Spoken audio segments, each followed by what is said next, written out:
Oh, it's Chris, your friendly neighborhood acupuncturist. I want to get into talking about some natural health principles that I think would be helpful for you. I want to focus on mental emotional health and how it can affect, just in a general way, how it can affect your body and your health.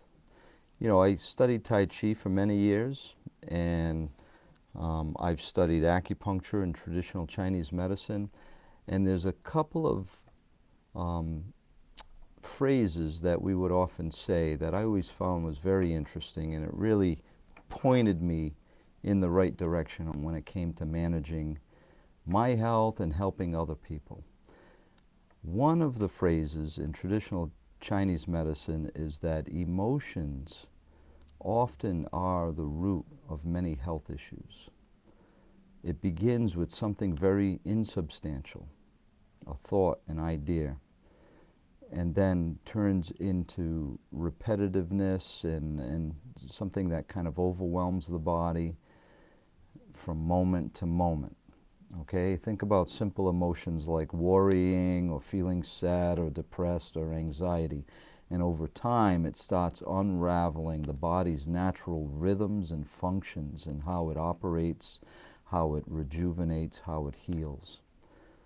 Okay, so emotions can often be the root of many health issues. So when you're looking for a beginning, sometimes, thinking about, say, okay, I got migraine headaches, you might think about inflammation. You might want to dig deeper and think about emotions and how you might be able to regulate them. Think about stress management type techniques, breathing type techniques. I do have a series on my website. It's called Seven Emotions. There's a free ebook that talks about emotions so you can understand them better from an energetic point of view. And there's also some guided soundtracks that I have. And I'll leave a link below on this video that references those so you can check those out. Now, when I studied Tai Chi, there was also a phrase that I found interesting, and it was that the mind leads the energy. Your mind leads your energy. Think about your mind leading your efforts. But in Tai Chi, being a martial art, we think about moving energy through the body. And where our mind is focused is where the energy will be led to. And so this is important. Oftentimes, I think about in life how we are so distracted. We are so pulled by desires in many different directions. We're pulled out of our center. We're pulled out of our root. We're not really being in the moment and being true to who we are. Oftentimes we're trying to, trying to become something else, something we're not, something we want to attain. We're striving. These words here are key. We want to try to be comfortable, rooted, centered, and working from our center. Okay, this is kind of a little bit of energy talk, but our energy comes from our center and moves outward, and if we're kind of draining that so much that the center becomes empty, then we don't have much to work with day to day. So what you focus on with your mind is where your energy and your efforts will be spent on. And we need to moderate that and not overdo that. Too much of that is going to drain us, leave us feeling empty inside and not having enough energy to help our body function well and rejuvenate and heal. Another point that I like to talk about the mind is how oftentimes when we want to try to understand our health, don't listen to the mind. I always like to say, listen to the body. The mind is the most dangerous thing in the body. The mind will, you ask somebody, hey, how's it going? Oftentimes I'll ask my patients when they come in, how are you doing today? And they'll say, great, doing fine. Everything's good. But, and then I say, okay, why are you here?